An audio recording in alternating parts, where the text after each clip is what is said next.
Ayun. Guys, oh, available zero. Gama natin lagay na. GS. Other GS. Project tayo ng Thunderbolt line. So ito yung force swap natin sa leather mga gecko sa gecko. So ayan guys. Pero alam, may kausap na ako eh. Hinintay ko na lang yung kung magkakadili kami. So ayan guys. Ayan na sila. No? So tara. Dali natin sa labas. Sa labas. Siyempre guys, kailangan natin sila ibilad at least twice a week o once. Yan. Yan guys. Kasi dyan yung time na iinom sila. Yan talaga yan, iinom. Yan yung time na umiinom sila. So ito yung ating breeder ng leatherback, 100% wheats, 56% trans, 100% hypo. So yan. Ito yung ating citrus, no? Yan. So kunin pa natin yung iba. So yan. So yan guys, ito naman kukunin naman natin ng mga leatherback, Danner, sa yung iba. Apat na lang ito eh. So out of 12 na-release na natin yung iba. Yun, nagtago. So ayan. So guys, ayan, kita nyo naman no, orange na sila. Ayan. For swap na rin to mga guys. Magtitira lang ako ng isa na leatherback Danner. Wala pa pala yung lagay nila. Bullshit. So wait lang, lalagay ko muna sila. So ayan guys, na ready ko na. Lagay na natin. Siyempre may vitamins yan. Yan yung PCB, no?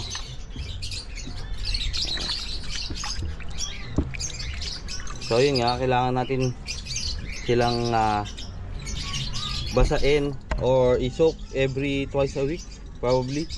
Sa akin kasi ganun ginagawa ko, twice a week, para po makainom din sila. Kasi nga whole week around wala silang water, so more on dry sila.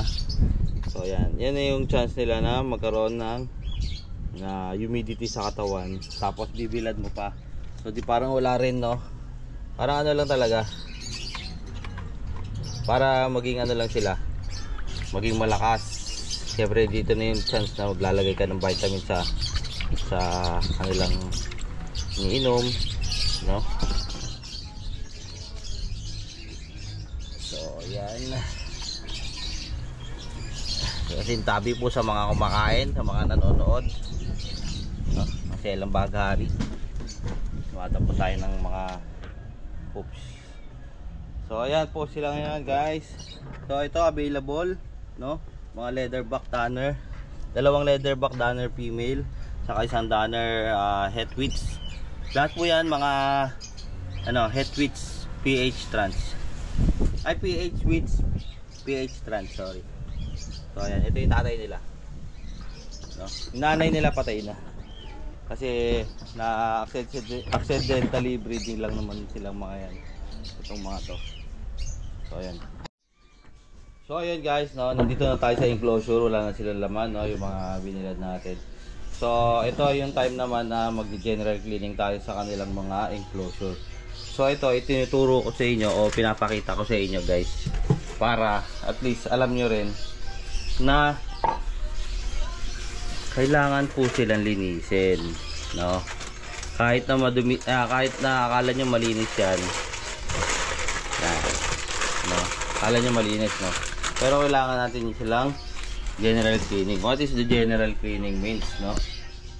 I-disinfect mo yung buong enclosure, tanggalin mo yung mga poop, stain, yan, no? Para maging mawala yung microorganism o yung mga bacteria na makakapinsala sa ating mga bearded dragon, no. So ito yung tip natin for episode 5, no. Yan, tatanggalin din natin yan. So siyempre lilinisin natin, no. Tapos itong mga woods nyo, most probably binibilad din po yan para po mawala din yung mga bacteria na nandyan sa enclosure, no. Lahat po ng nasa loob. Yan. So yun guys, yun lang. Maglilinis muna ako guys. Peace out. So ayan guys, feeding time, no. Sabi kasi mag-video daw ako. So ayan. Yan, kita ba? So ayan. Yan. Individual ko na sila pinapakain kasi pagka sa enclosure nag-aagawan, kawawa yung mabagal kumain. So ito, tama yung kain nila. In the same time, wala silang kaagaw. Yan. After nila magbilad, so pinahinga ko sila. Hindi ba nagbilad ako? After nun, pinahinga ko sila ng mga 1 oras mahigit. Tapos saka ako nag-feed. Yun yung process ko. Ewan ko lang sa iba paano sila mag-process. Kasi ako hindi ko talaga ginagawa na magpakain bago magbilad, no. So yun nakita niyo yung takedown guys. So yun, shout out sa lahat ng mga nanonood dyan. Peace out mga kabalbas. So yan guys, dito naman tayo sa sa ating mga leatherback tanner. Saka yan sila mag take down guys, no.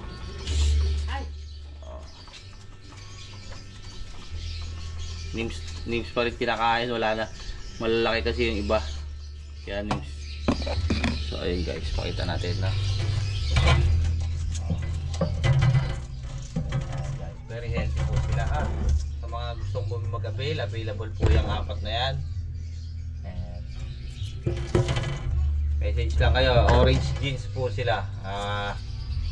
Mga may dugong widths, quad jeans. Kung baga magpa-project kayo ng quad jeans. Yan. Bali ito ang nasa visual na is leatherback danner. 2 jeans na, tapos may dugong widths entrance. So yun. Pagka pinaris nyo po sa may dugo ring trans and widths, maglalabas po yan ng leatherback danner widths trans, no? Possible yun.